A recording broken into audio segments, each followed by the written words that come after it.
Hello दोस्तों, कैसे हैं सब। मैं हिमांशु स्वागत करता हूं आप सबका आपके अपने चैनल कॉमिक वर्ल्ड पर। तो चलिए दोस्तों शुरू करते हैं नागराज और सुपर कमांडो ध्रुव का 2-in-1 कॉमिक विशेषांक हेड्रॉन का चौथा और अंतिम भाग। पर अभी तक लैब के अंदर बना ब्लैक होल उतने ही बड़ा है। ये बड़ा क्यों नहीं? क्योंकि ये सोर्स है। सोर्स कभी नहीं बढ़ता। प्राचीन नगरी में बना इसका दूसरा भाग अब तक कई गुना बढ़ गया होगा। अब इसके बढ़ने का इंतजार क्यों कर रहे हो?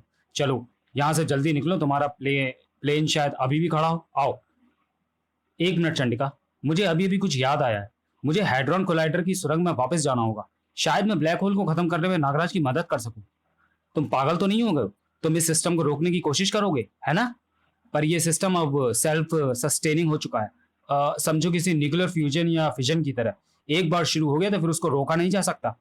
मैं सिस्टम को रोकने की नहीं सोच रहा हूँ चंडिका। फिर क्या जान देने की सोच रहे हो? वहां का ब्लैक होल अभी भी इतना पावरफुल है कि तुमको लैब के बाहर से ही खींच ले। अभी शायद ये नागराज के कारण कमजोर पड़ा हुआ है।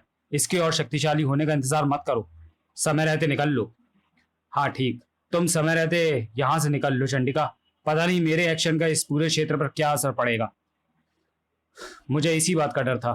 तू चाहे मर भी जाए फिर भी लौट कर आ सकता है, इसलिए मैं अभी तक यहां पर तैनात था। मैं तेरे दिमाग को जानता हूं, इसलिए मुझको आशंका थी कि मैंने गलती से जो एक रहस्य तुझे बता दिया है वह तेरे दिमाग में कभी ना कभी उछलेगा जरूर, और तू यहीं पर आएगा। सिरी, तुम सबका खेल खत्म हो चुका है। मैग्ना ने भी हथियार डाल दिए हैं, पर रोबो ने उठा लिए हैं। अब मैं ब्रह्मांड सम्राट रोबो के लिए काम करता हूं। ध्रुव की रफ्तार थम गई थी और रोबो की रफ्तार बढ़ गई थी। सर, अर्थ CD0954 ने भी एक छोटे से डेमोन्स्ट्रेशन के बाद आपके सारे रूल्स मान लिए हैं। हमको उनके सिर्फ 2 महानगर डिलीट करने पड़े। हमने आपका एक राजदूत भी उस फ्रिक्वेंसी द्वारा वहां पर भेज दिया है। गुड। अब हमारे आदमियों की एक कमेटी बनाओ जो इस बात पर विचार करेगी कि हम किस धरती से क्या फायदा उठा सकते हैं। डैड, आप तो इतने एक्साइटेड हो गए कि ध्रुव को भूल ही गए।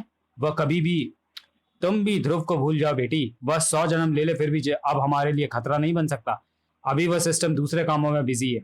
मैं इसको एक मामूली इंसान को ढूंढने में बर्बाद नहीं कर सकता। मामूली? आपका चाहे हर पृथ्वी पर पूरा कब्जा हो जाए, आप सर्व शक्तिमान बन जाए, फिर भी वह एक मक्खी की मदद से भी आपको हरा देगा। मक्खी तो वह अब खुद बन चुका है। उसे भूल जाओ नताशा। तुम ठीक कह रहे थे ध्रुव। ब्लैक होल को कंट्रोल करने वाला सिस्टम और फ्रीक्वेंसी सिंक्रोनाइजर सिस्टम अलग अलग है, और रोबो ने ब्लैक होल वाले सिस्टम के सिक्योरिटी कोड अभी तक नहीं बदले हैं। चलो, एक अच्छी न्यूज तो मिली। मैं ब्लैक होल को खत्म करने की कोशिश करता हूँ, पर पता नहीं मैं एक दूसरे आयाम में पैदा हुए ब्लैक होल को कंट्रोल कर भी पाऊंगा या नहीं। कहीं मैं खतरे को बढ़ा ना दूं।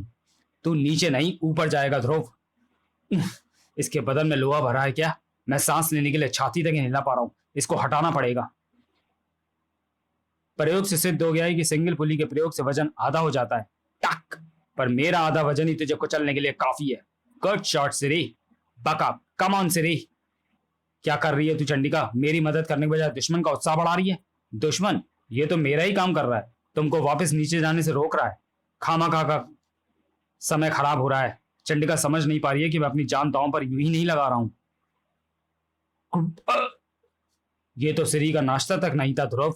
नाश्ते में तो मैं तुझे खाऊंगा। तो आकर खा लो, या मैं प्लेट में बैठ कर आऊं। कमाल की हिम्मत है तुझ में। मौत के सामने कॉमेडी करता है। तुम ट्रेजेडी कर लो। कर। अरे ये पाइप मुझे कहां ले जा रहा है? तुम जानो, तुम्हारी लैब है। तुम यहीं से उसे बकअप करोगी या उसके पीछे जाना चाहोगी? मैं यहीं ठीक हूं, पर अगर तुम नीचे देखने की कोशिश करोगे तो पता चलेगा कि ब्लैक होल और पावरफुल हो रहा है। ओ गॉड, ओ माय गॉड। अब देर करने का समय बिल्कुल नहीं है। चंडिका, तुम यहां से निकल जाओ। निकलो जल्दी। लोग कहते हैं कि इसके पास बहुत दिमाग है, और मुझे लगता है कि है ही नहीं। तू ही फैसला कर रब्बा। अब एक और फैसला एक और ध्रुव को लेना था। रीडिंग्स काफी हाई है। ब्लैक होल और तीव्र हो रहा है। ऐसे बिहेव कर रहा है जैसे कि वो कोई जीवित चीज हो। कुछ भी हो, अब तो सिस्टम ने क्रैश करना शुरू कर दिया है। अब स्टेप 2 वह क्या है? इनका तब तक ध्यान बटाए रखना जब तक सिस्टम का रिकवरी पॉइंट तक क्रैश ना हो जाए। ध्रुव, तू तू यहां पर? ओह, ताशा बिटिया भी आई है। अरे कब तक लड़की का सहारा लेकर बसता रहेगा क्राइम फाइटर? वैसे तुम आधे घंटे से जो बाहर लटके हुए थे वो मुझे अच्छा नहीं लग रहा था। अरे भाई, हम तो तुमको अभी भी अपना दामाद मानते हैं, पर तुम बेगानों की तरह व्यवहार करते हो। वैसे तुम ब्लैक होल वाले सिस्टम के क्रैश होने का इंतजार पिटते हुए करना चाहोगे या माफी मांगते हुए? तुम ये बात पहले से जानते थे? ना ना, ये तो मैंने अभी तुम्हारे दिमाग में पढ़ा है। जानते हो कैसे? अपने दिमाग की फ्रिक्वेंसी को तुम्हारे दिमाग की फ्रिक्वेंसी से मैच करके तुम तुम इस तरह बिना किसी गैजेट से फ्रिक्वेंसी कैसे बदल सकते हो? क्योंकि अब ब्रह्मांड की फ्रिक्वेंसी मेरे अंदर है, मेरे कंप्यूटर सर्किट में है। अब मुझे ना तो किसी दूसरे सिस्टम की जरूरत है और ना ही किसी ब्लैक होल की। अब मैं ब्रह्मांड का सम्राट हूँ, जिसे चाहे बना सकता हूँ, जिसे चाहे मिटा सकता हूँ, चाहे वह चीज ग्रह हो, तारे हों या आकाश गंगाएं हों। और अब तुम दोनों को अपने प्रयासों का इनाम मिलने वाला है। तुम दोनों की फ्रिक्वेंसीज को बदलकर मैं अपने अंदर विलीन करने वाला हूँ। निर्वाण प्राप्त करने जा रहे हो तुम दोनों। खतरा बहुत ज्यादा बढ़ गया था।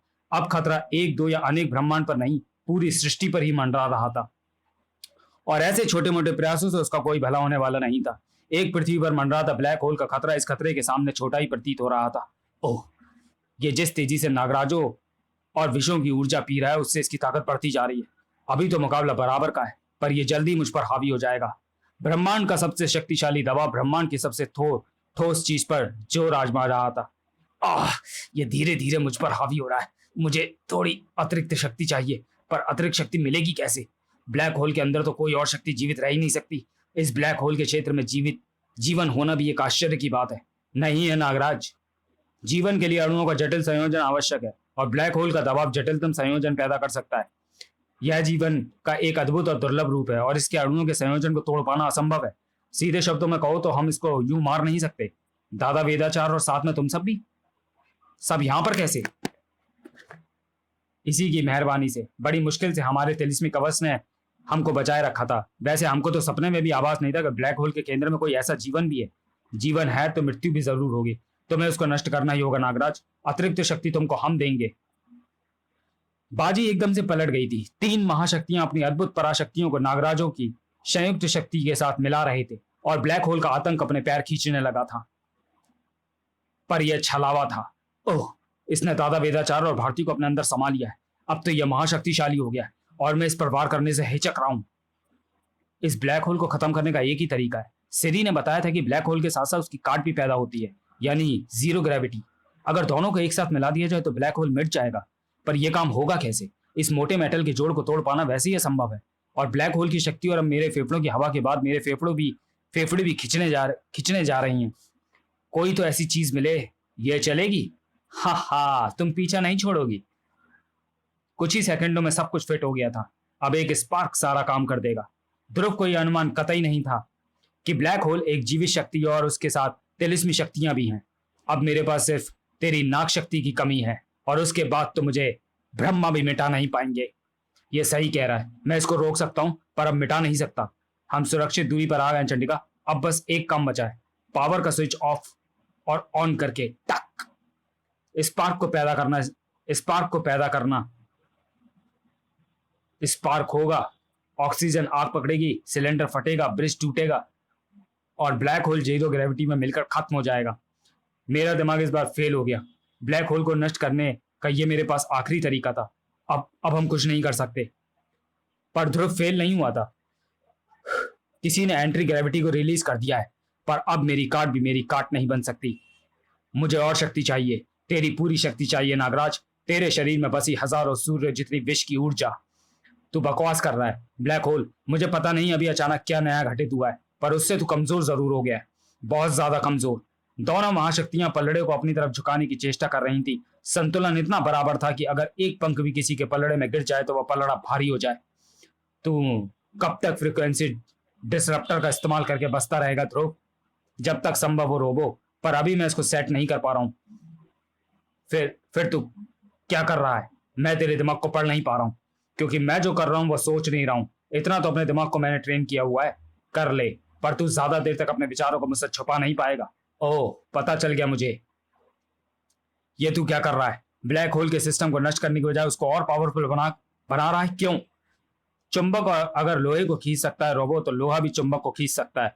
अब तक ब्लैक होल की पावर से आयामों की परतों को ब्लैक होल की पावर ने आयामों की परतों को खींचा था। अब आयाम की परतें ब्लैक होल को खींचेंगी, उन आयामों की जिनकी सारी फ्रिक्वेंसी को तुमने अपने से रूट किया हुआ है। तुम्हारा शरीर माध्यम है ब्लैक होल और उन आयामों की परतों के बीच में। मुझे लग रहा है कि मैं सफल हो रहा हूं। बस पूरी ताकत लगाकर एक धक्का और। ब्लैक होल अपने विनाश के रास्ते पर चल पड़ा था, उस रास्ते पर जो ध्रुव ने ब्लैक होल के लिए अनजाने में ही निश्चित कर दिया था। ये क्या? पर पता नहीं, पर अब सब कुछ शांत हो चुका है। असर तो आया पर देर से। ध्रुव अभी तक नहीं जानता था कि यह असर एक संयुक्त प्रयास का परिणाम था। कितने नागराज समाये थे इसके बदन में पता नहीं दादाजी, पर वो ब्लैक होल हीरो कहाँ गायब हो गया? शायद वही जहां से वह आया था। ये क्या हो रहा है? ये ब्लैक होल की ब्लैक एनर्जी है रोबो, तुमको ढूंढते हुए यहां तक आ गई है। लोहे ने चुंबक को खींच लिया है, पर इसको तो आयामों की शक्ति खींच रही थी। आयामों की फ्रिक्वेंसी, और यह फ्रिक्वेंसी तुम्हारे पार होकर जाती है, इसलिए यह ब्लैक होल भी तुम्हारे पार होकर ही जाएगा। पर यह तुमको जैसे ही अपने अंदर समेटेगा वैसे ही वह कनेक्शन खत्म हो जाएगा, और ब्लैक होल आगे न जा पाने के कारण यहीं खत्म हो जाएगा। इस धमाके के बाद कितने समय तक सब बेसुध रहे थे, इसका किसी को आभास नहीं था। ये मैं क्या सुन रहा हूं ध्रुव? तुम ही मैग्नम थे? हाँ नागराज, मैं इस बात का जीता जागता उदाहरण बन गया हूं। जैसे घृणा और क्रोध इंसान के दिमाग और आंखों पर पर्दा डाल देते हैं। कमाल है, यानी अब तक मैं तुमसे ही सलाह ले रहा था और तुमसे ही लड़ाई कर रहा था। तभी तो तुम मात खाते जा रहे थे। अगर ऐसा ना होता तो तुम्हारे हाथ कब के मैग्नम की गर्दन तक पहुंच गए होते। लेकिन मेरी किस्मत से मेरी बदकिस्मती दूर हो गई। ध्रुव यहां पर आया और मेरी आंखें खोल गया। ध्रुव की आंखें खोलने के लिए ध्रुव की ही जरूरत थी। अब मैं अपने आप को कानून के हवाले करने जा रहा हूं ताकि अपने किए का समुचित पश्चाताप कर सकूं। ठीक कहा ध्रुव, तुमको उम्र कैद की सजा मिलना तय हो चुकी है। मैंने सुप्रीम चीफ जस्टिस से तुम्हारी गिरफ्तारी का ऑर्डर भी निकलवा लिया है। डैड, मैं तो आपके पैरों पर भी नजरें डालने के काबिल नहीं रहा। मेरे लिए तो ये वरदान होगा कि आप मेरी सूरत कभी ना देखें और कभी शर्मिंदा ना महसूस करें। इस प्लेनेट पर एक ही जेल है जहां से तुम भाग नहीं सकते, और वह जेल है तुम्हारा घर, जहां पर इत्तेफाक से मैं भी रहता हूं। ये आप क्या कह रहे हैं डैड? ये मैं नहीं कह रहा हूं, ये जज का कहना है। लीगल जजमेंट है ये। तुमने इस दुनिया के लिए क्या किया, ये बात अब किसी से छुपी हुई नहीं है। इससे कानून का तुम पर विश्वास और भी पक्का हो गया है, फिर से पक्का हो गया है। वैसे भी सजाएं सुधारने के लिए दी जाती हैं और तुम पहले ही सुधर गए हो। Oh dad, I am so sorry. मुझसे सॉरी कह लो, पर नागराज से थैंक यू कहना। तुम्हारे केस की पैरवी इसी ने की है। ऐसी स्क्रिप्ट तो मैंने कभी सपने तक में नहीं पढ़ी। मुझे तो लगता है कि नागराज को इससे बड़ी चुनौती कभी मिल ही नहीं सकती। ब्लैक होल से टक्कर, वह भी एक जीवित इंटेलिजेंट ब्लैक होल से, और उसे भी मात दे देना सचमुच अद्भुत है। इतना तारीफ ना करें दादाजी। वह तो मेरी या पृथ्वी की किस्मत अच्छी थी जो इस कारण से लाखों आयामों के नागराज मेरे शरीर में समा गए और मैं अति ठोस हो गया। वरना ब्लैक होल तो पल भर में मुझे सॉस बना देता। भगवान की बड़ी कृपा थी। अपने काम को इतना मामूली करके मत आंको नागराज। ध्रुव, ओह, तुमको सलामत देखकर बड़ी शांति मिली तुम्हारी वजह से। और सच्चाई यह है कि तुमने सिर्फ एक पृथ्वी को नहीं, असंख्य पृथ्वियों को, बल्कि पूरी सृष्टि के वर्तमान स्वरूपों को नष्ट होने से बचाया है। पर आयामों में भी धांधली चलती है। नागराज नागराज दिखे, सारे ध्रुव भी दिखे, पर नागू नहीं दिखा। गरीबों के लिए तो कुछ है ही नहीं। आप जैसा दूसरा तो भगवान भी नहीं बना पाया होगा नागू भैया। शोले बार बार थोड़े बनते हैं। ये बात सही लगती है, मुझे सूट तो करती है। काश ऐसा ही रोबो के साथ भी हुआ होता। एक रोबो ही काफी होता है इस सृष्टि के लिए। मैं तो ये सोचकर ही शहर जाता हूँ कि यहाँ पर अगर 2 नागराजों या 2 ध्रुवों के स्थान पर 2 रोबो आ जाते तो क्या होता हमारी धरती का। अगर सवाल उठाए तो कहीं ना कहीं उसका जवाब भी जरूर होगा, और कभी ना कभी भी मिलेगा जरूर। समाप्त। तो चलिए दोस्तों, वीडियो को यहीं समाप्त करते हैं और मिलते हैं नागराज की अगली कॉमिक्स आदमखोर में। तब तक के लिए धन्यवाद।